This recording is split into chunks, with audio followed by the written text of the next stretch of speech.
اسلام اپنے ایمان کو مضبوط کرنے اور معاشرے میں مثبت کردار ادا کرنے کے ذریعے علم اور فہم کے حصول کی حوصلہ افزائی کرتا ہے۔ اسلام افراد کو خود کی بہتری اور اخلاقی ترقی کے لیے مسلسل کوشش کرنے کی ترغیب دیتا ہے۔ اسلام انسانی جان کے تقدس کو اہمیت دیتا ہے اور کسی بھی حالت میں معصوم جانوں کے لینے سے منع کرتا ہے۔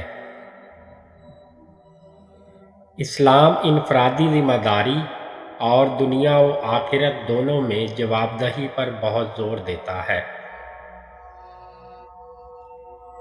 اسلام ایک ایسے معاشرے کا تصور پیش کرتا ہے جہاں افراد استحصال اور جبر سے آزاد ہوں، جہاں انصاف کی بالادستی ہو اور جہاں کمزوروں کو تحفظ حاصل ہو۔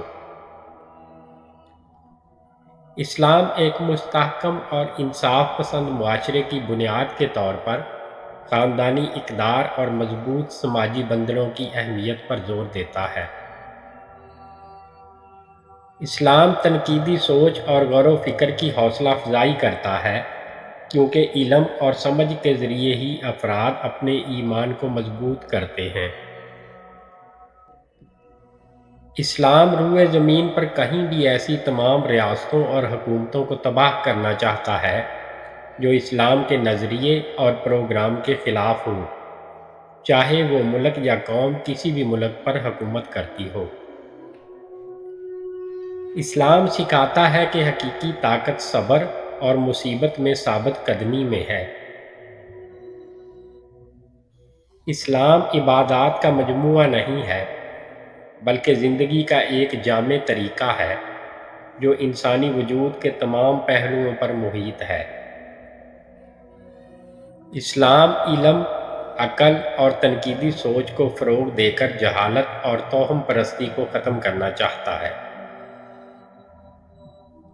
اسلام کا پیغام صرف روحانی یا اخلاقی دائرے تک محدود نہیں ہے، یہ انسانی زندگی کے سماجی، اقتصادی اور سیاسی پہلوؤں کو بھی محیط ہے۔ اسلام لوگوں کو ناانصافی، جبر اور استبداد کے خلاف کھڑے ہونے کی ترغیب دیتا ہے، چاہے اس کا مقصد اپنا آرام اور حفاظت ہو۔ اسلام میں امت کا تصور ایمان اور مشترکہ اقدار کے ساتھ متحد ہونے والے مومنین کی عالمی برادری کی نشاندہی کرتا ہے۔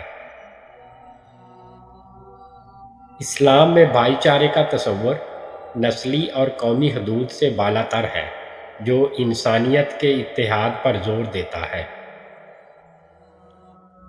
اسلام میں حقیقی دولت کی پیمائش مادی املاک سے نہیں ہوتی، بلکہ تقویٰ، نیک اعمال اور سخاوت سے ہوتی ہے۔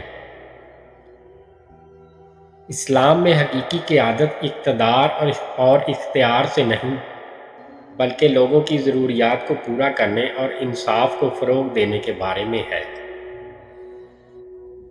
اسلام میں قیادت کا اصل جوہر غلامی ہے، جس میں رہنما اپنی برادریوں کی فلاح و بہبود کے لیے جواب دہ ہوتے ہیں۔ اسلام میں تنوع خدا کی حکمت اور تخلیقی صلاحیتوں کی علامت ہے، اور اسے منایا جانا اور احترام کرنا ہے۔ اسلام میں ذاتی اور سماجی اخلاقیات ایک دوسرے سے جڑے ہوئے ہیں۔ ہر فرد کے اخلاقی طرز عمل کا اثر وسیع تر معاشرے پر پڑتا ہے۔ اسلام میں علم کا حصول ایک مقدس فریضہ ہے اور سیکھنا زندگی بھر کی کوشش ہے۔ اسلام ہمیں سکھاتا ہے کہ انسان کی اصل قدر اس کی مادی املاک یا سماجی حیثیت کی بجائے اس کے کردار، تقویٰ اور اخلاقی طرز عمل میں ہے۔ اسلامی اخلاقیات زندگی کے تمام پہلوؤں میں ایمانداری، دیانتداری اور اخلاص کی اہمیت کو فروغ دیتی ہے۔ اسلامی اخلاقیات زندگی کے لیے متوازن طرز عمل کو فروغ دیتی ہیں، اعتدال پر زور دیتی ہیں اور تمام معاملات میں انتہا پسندی سے گریز کرتی ہیں۔ اسلامی اخلاقیات ہمیں تمام جانداروں کے ساتھ ہمدردی اور رحم کرنے کا درس دیتی ہیں، کیونکہ یہ اسلام میں بہت زیادہ پسند کی گئی خصوصیات ہیں۔ اسلامی تعلیمات افراد سے زمین اور اس کے وسائل کے ذمہ دار بننے کا مطالبہ کرتی ہیں۔ اسلامی تعلیمات عاجزی کی حوصلہ افزائی کرتی ہیں، کیونکہ یہ اخلاقی اور روحانی ترقی کا راستہ ہے۔ اسلامی تعلیمات کا حتمی مقصد لوگوں کی روحانی ترقی اور خدا سے قربت کی طرف رہنمائی کرنا ہے۔ اسلامی ریاست ایک خالص ریاست ہے۔ یہ نسل، زبان یا قومیت کی بنیاد پر کسی الگ شناخت کو تسلیم نہیں کرتی۔ یہ ایک ناقابل تقسیم اکائی ہے اور کوئی بھی ریاست کے اندر کسی خاص گروہ کے لیے کسی خاص مراعات کا دعویٰ نہیں کر سکتا۔ اسلامی ریاست کا تصور اپنے تمام شہریوں کے لیے انصاف اور مساوات کے تصور پر استوار ہے، چاہے ان کی سماجی یا معاشی حیثیت کچھ بھی ہو۔ اسلامی طرز حکمرانی کا بنیادی ہدف انصاف پر مبنی معاشرے کا قیام ہے، جہاں افراد کے حقوق کا تحفظ ہو اور تمام ارکان کی فلاح و بہبود کو یقینی بنایا جائے۔ اسلامی طرز حکمرانی کا جوہر یہ ہے کہ ایک ایسا ماحول پیدا کیا جائے جہاں لوگ آزادانہ اور بلا خوف و خطر اپنے عقیدے پر عمل کر سکیں۔ اسلامی طرز حکمرانی کا جوہر یہ ہے کہ تمام شہریوں کی فلاح و بہبود کو یقینی بنایا جائے، خواہ ان کا عقیدہ یا پس منظر کچھ بھی ہو۔ اسلامی قانون کا مقصد انسانی آزادی کو محدود کرنا نہیں ہے، بلکہ اس بات کو یقینی بنانا ہے کہ افراد خدا کی رہنمائی اور اصولوں کے مطابق زندگی بسر کریں۔ اسلامی شریعت ایک متحرک نظام ہے جو انصاف کے اصولوں کو برقرار رکھتے ہوئے معاشرے کی بدلتی ہوئی ضروریات اور حالات کے مطابق ڈھالتا ہے۔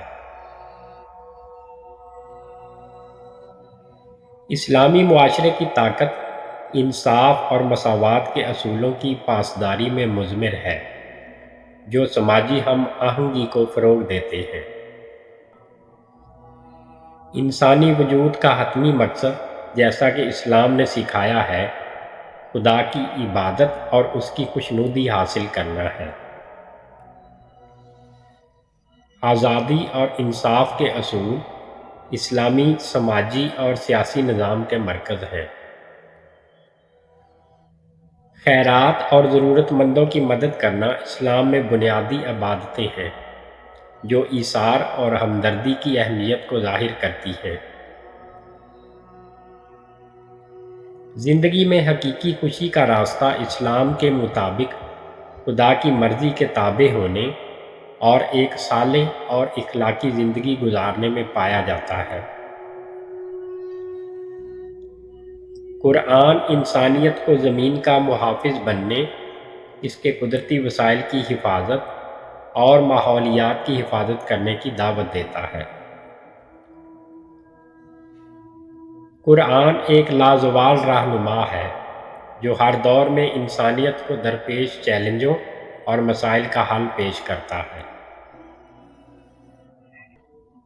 قرآن روحانی، روشن خیالی اور اخلاقی درستگی کے خواہاں افراد کے لیے رہنمائی کے لازوال ذریعہ کے طور پر کام کرتا ہے۔ قرآن صرف ایک تاریخی متن نہیں ہے، یہ ایک زندہ رہنما ہے جو عصری چیلنجوں کا حل پیش کرتا رہتا ہے۔ قرآن صرف مسلمانوں کے لیے نہیں ہے، یہ پوری انسانیت کے لیے ہے۔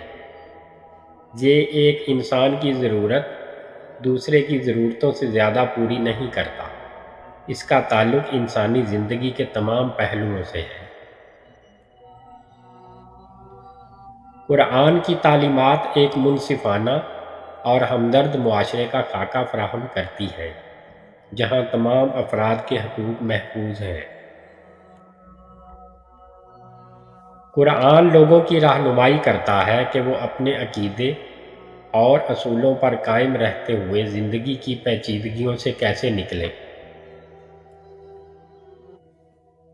قرآن محض رسومات کی کتاب نہیں ہے، یہ زندگی کے ہر پہلو کے لیے رہنما ہے جو عصری چیلنجوں کا حل پیش کرتا ہے۔